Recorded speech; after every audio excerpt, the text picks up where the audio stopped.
Hello friends, welcome to Physics Universe. Now today our topic is ICSC Standard 9 1.4 Fundamental Physical Quantities or Basic Physical Quantities. So fundamental physical quantities में अगर उसकी definition देखी जाए तो the physical quantities which can neither be derived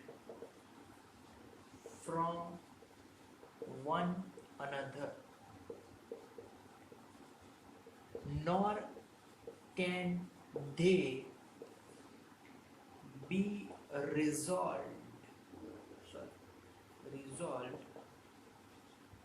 into anything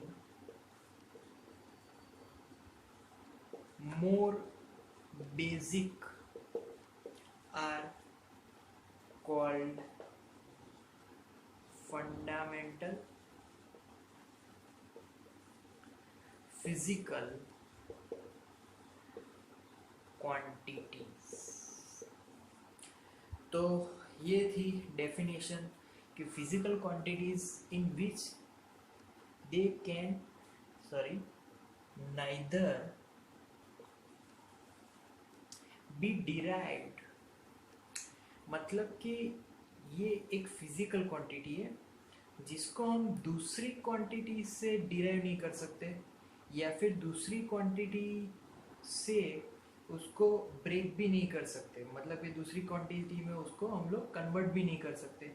derive मतलब कि उसको जो दूसरी क्वांटिटी है, दूसरी फिजिकल क्वांटिटी, उससे समझा नहीं सकते।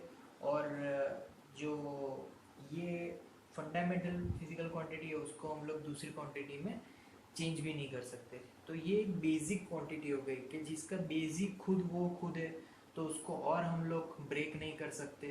क्लियर? तो ये जो बात हो रही है फंडामेंटल फिजिकल क्वांटिटीज की, उसकी एक और डेफिनेशन है। तो that is the a physical quantity which is independent of any other unit. Clear? दूसरे सभी यूनिट से वो इंडिपेंडेंटली वर्क करती है और which can neither be change nor related to any other unit, that is called fundamental physical quantity और basical physical quantity. अब ये जो क्वांटिटीज़ है उसके अगर एग्जांपल देखें तो पहला तो मास, मास को कभी हम लोग ब्रेक नहीं कर सकते। क्लियर? और दूसरा कोई भी क्वांटिटीज़ में उसको डिराइव नहीं कर सकते, वो एक पर्टिकुलर बेसिक फिजिकल क्वांटिटी है। सिमिलर मास के बाद आता है लेंथ, लेंथ खुद एक बेस है। देन आता है time, that is also base quantity. Then आता है current, that is also base quantity. चार बेस क्वांटिटी हुई हमारे पास, 7 बेस क्वांटिटी। तो करंट के बाद आता है टेम्परेचर,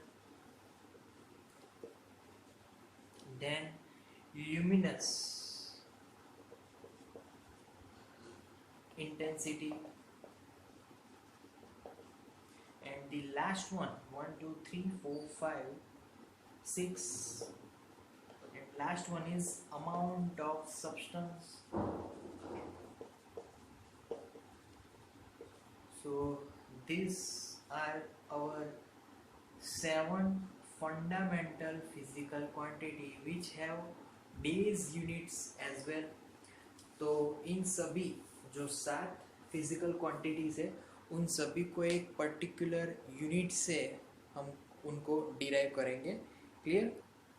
तो first quantity we know about it, that is length. अगर लेंथ की हम लोग बात करें तो first quantity is our length. Length का unit that we know metre. Clear? अब मीटर यूनिट है बट इसको अगर सिंबल से लिखना है, क्योंकि हर बार तो हम लोग पूरा मीटर नहीं लिखेंगे, तो सिंबल इज स्मॉल एन। अब लेंथ का हमने बेसिक यूनिट क्यों मीटर लिया, क्यों पर्टिकुलर मीटर लेंथ ही उसका बेसिक फंडामेंटल यूनिट बोलेंगे, तो इसके पीछे भी एक डेफिनेशन है। That definition that is the, अगर कोई लाइट को, light means we know that light is travelling through the medium, तो whenever light is traveling in vacuum in space, तो in particular seconds the distance traveled by light, that is called 1 minute, and that second, that number is 299,792,458.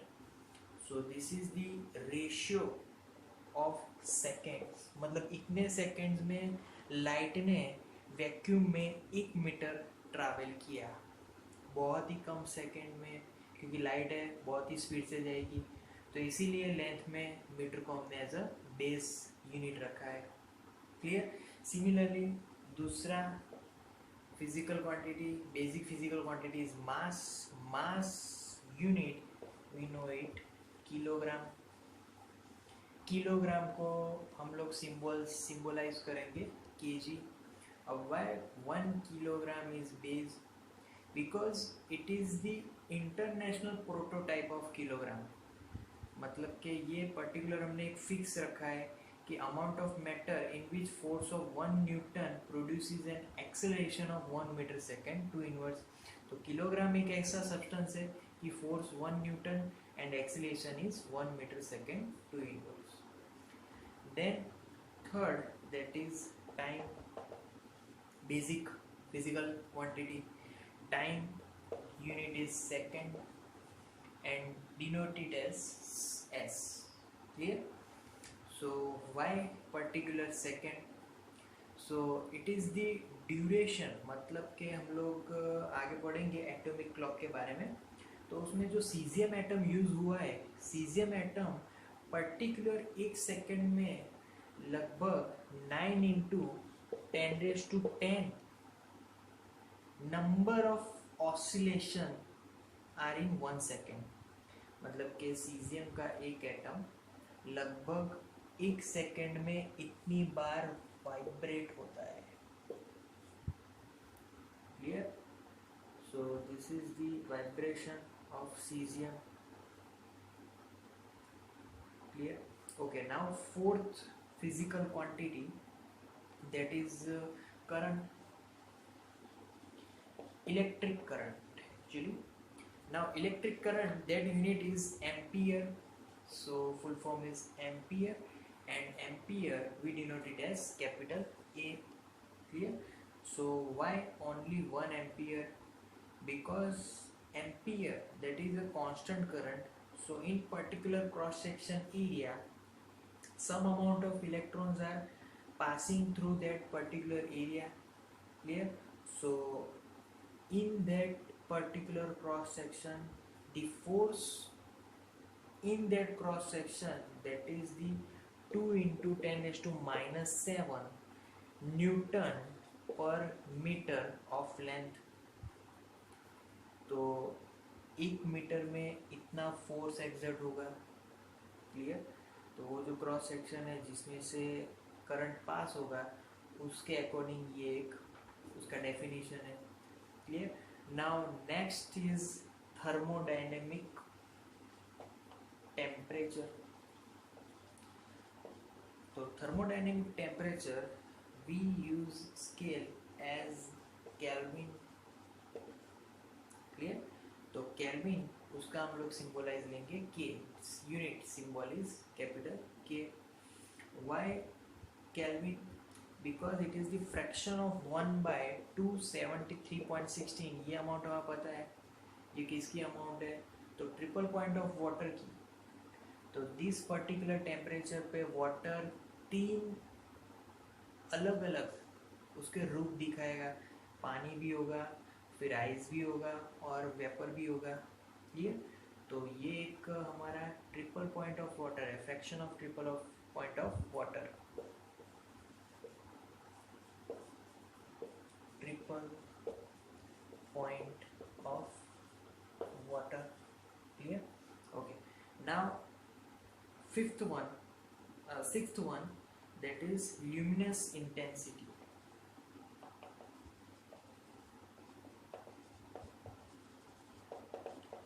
Luminous intensity, उसकी अगर यहाँ पे हम लोग unit देखें, that is candela and symbolise as CD. Okay, now CD, candela is there. So the candela is the luminous intensity in a given direction of a source which emits monochromatic radiation of frequency 5.4 into 10 raised to 14 hertz. Particular ये frequency का वो monochromatic radiation emit करता है. Clear? And has radiant intensity in that direction 1 by 683 watt per steradian, ST. Clear? Sorry, यहाँ पर steradian, that is ST. Clear? Okay, now we completed 6 basic physical quantities. Now 7th physical quantity is called amount of substance. amount of substance का unit है mole and इसका symbolize देंगे MOL. Clear? Y particular 1 mole? So 1 mole, because a mole is the amount of substance of a system. It contains as many elementary entities as there are 0.012 kg of carbon 12.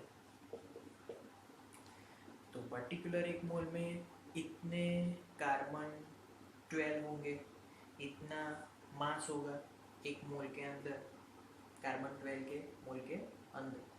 Clear? सो ये सभी थे fundamental physical quantities. Clear? Okay. So okay guys, thank you for today.